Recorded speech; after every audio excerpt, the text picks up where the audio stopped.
নমস্কার, আশা করি সবাই ভালো আছেন।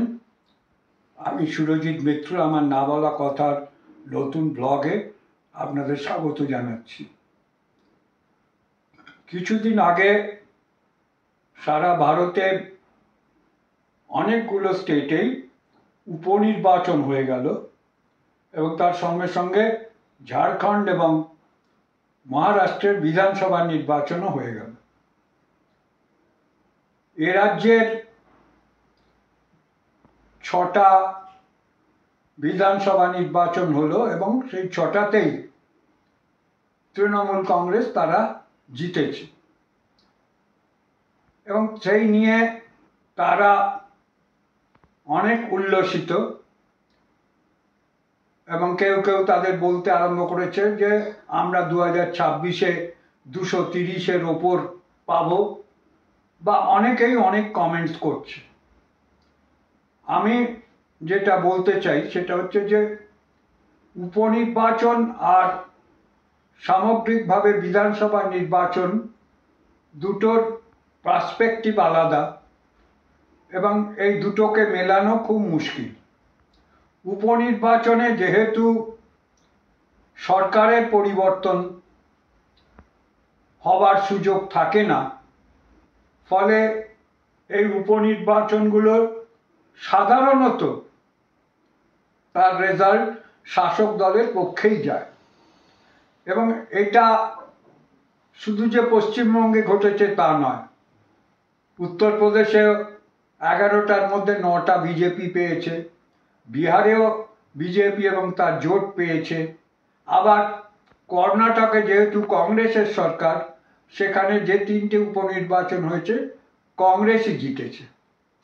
অর্থাৎ উপনির্বাচনগুলোয় শাসক দলের লোকেরাই বেশি পরিমাণে জিতেছে, যেমন পশ্চিমবাংলাতেও সেটা হয়েছে। কিন্তু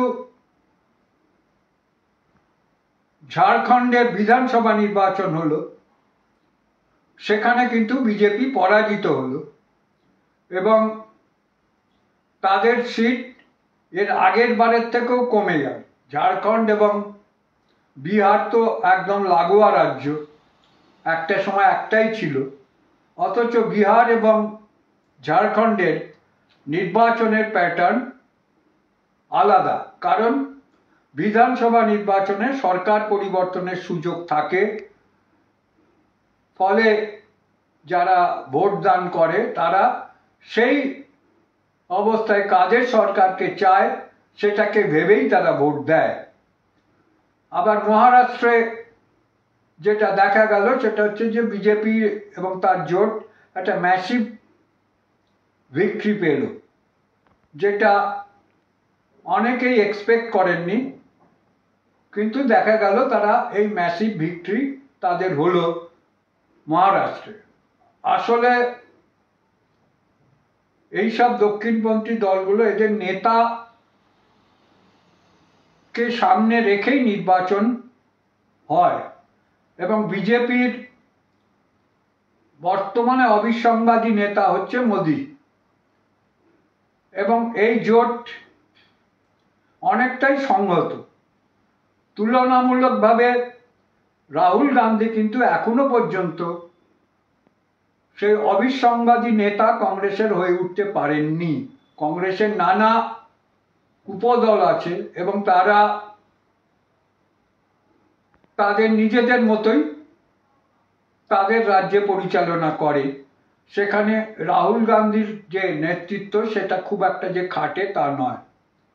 আবার জোট হিসেবেও এনডিএ জোট যতটা সংগত, ইন্ডিয়া জোট কিন্তু খুবই নড়বড়ে অবস্থায় আছে। ইতিমধ্যে তো আপ ঘোষণা করে দিয়েছে যে তারা পরবর্তী ক্ষেত্রে একলাই লড়বে। পশ্চিমবাংলায় তৃণমূল তো একলাই লড়ে এবং আমার ধারণা যে অখিলেশ যাদবও সেই রাস্তাতেই হাঁটবে। ফলে ইন্ডিয়া জোট একটা সংহত জোট হিসেবে গড়ে উঠতে পারেনি, যার রেজাল্ট কিন্তু দেখা যাচ্ছে বিজেপি আগের থেকে কিছুটা সংগত হয়েছে। কিন্তু পশ্চিমবাংলার ক্ষেত্রে যেটা বলা যায় যে সেটা হচ্ছে বিজেপি কিন্তু পশ্চিমবাংলায় তাদের ভবিষ্যৎ কিন্তু আমি অন্তত মনে করি না যে খুব ভালো, বরং তারা ক্রমশ ডিমিনিশিং ফোর্স হিসেবেই পশ্চিমবঙ্গে আসবে। কারণ পশ্চিমবঙ্গের মানুষ কিন্তু বিজেপির এই হিন্দুত্ববাদী তত্ত্ব, সেই তত্ত্বকে কিন্তু তারা মানে না। একটা সময় তৃণমূল বিরোধী শক্তি হিসেবে বামপন্থীদের দুর্বলতার সুযোগে বিজেপি উঠে এসছিল। এখন বামপন্থীরা আস্তে আস্তে যতটা সংহত হচ্ছে, বিজেপি কিন্তু ডাউনফলই হচ্ছে। এবং আগামী 26-এর নির্বাচনে আমার ধারণা যে বিজেপির ফল খুব একটা ভালো হবে না। পশ্চিমবঙ্গের ক্ষেত্রে অন্তত যারা বিজেপিকে ভোট দিয়েছিল, তৃণমূল বিরোধী যে শক্তি, সেই শক্তি আস্তে আস্তে বিজেপির কাছ থেকে সরছে এবং আগামী দিনে আরো সরবে।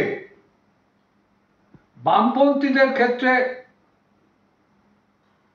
কিছু কিছু নেতৃত্ব হতাশা ব্যক্ত করেছেন এবারের উপনির্বাচনের পরে। আমি জানি না কেন তারা এই কথা বলেছেন। তারা কি ভেবেছিলেন যে এই উপনির্বাচনে বামপন্থীরা সিট পাবে? আমি অন্তত মনে করি না যে সেই অবস্থা ছিল। কিন্তু বামপন্থীরা নিশ্চিতভাবেই সংহত হচ্ছে, যদিও তাদের কিছু কিছু দল যারা ক্রমশ প্রায় হারিয়ে যাচ্ছে, ওই আরএসপির কথাই বলুন বা ফরওয়ার্ড ব্লকের কথাই বলুন, তাদের যে কত দিন টেনে নিয়ে যাওয়া যাবে বোঝা যাচ্ছে না। কিন্তু অন্যান্য ফোর্সও সামনে আসছে এবং বামপন্থীরা একটা সংহত জায়গায় যাচ্ছে। এবং যদি এইভাবে চলে এবং যদি বামপন্থীরা তাদের সংগঠনটাকে গুছিয়ে নিতে পারে, আমি এর আগেও বলেছি যে গ্রাসরুট লেভেলে যে কর্মী আছে তাদের সঙ্গে নেতৃত্বের যোগাযোগের এখনো পর্যন্ত অভাব অনেকটাই আছে। সেই অভাবকে যদি তারা কাটিয়ে তুলতে পারে এবং সেই যোগাযোগকে গ্রাসরুট লেভেলের কর্মীদের সঙ্গে সেই যোগাযোগকে যদি তারা ঠিকভাবে গড়ে তুলতে পারে, তার জন্যে তারা তাদের যদি সাংগঠনিক পরিবর্তন, যে সাংগঠনিক তাদের সম্মেলন চলছে, সেই সাংগঠনিক পরিবর্তন তারা করতে পারে, যাতে নেতৃত্বের সঙ্গে গ্রাসরুট লেভেলের কর্মীদের একটা নিবিড় যোগাযোগ গড়ে উঠতে পারে এবং তারা সেখানে কাজ করতে পারে, তাহলে আগামী 26-এর নির্বাচনে বামপন্থীরা একটা বড় শক্তি হিসেবে উঠে আসবে। এটা আমার ধারণা। আপনারা কি মনে করেন? আপনাদের মতামত দিয়ে জানাবেন এবং যদি ভালো লাগে তাহলে আমার এই ভিডিওকে লাইক দেবেন এবং শেয়ার করবেন। এবং যারা এখনো আমার সাবস্ক্রাইব করেননি আমার চ্যানেলকে, তাদের কাছে আমার অনুরোধ যে সাবস্ক্রাইব করে বেল আইকনটা টিপে দেবেন। নমস্কার।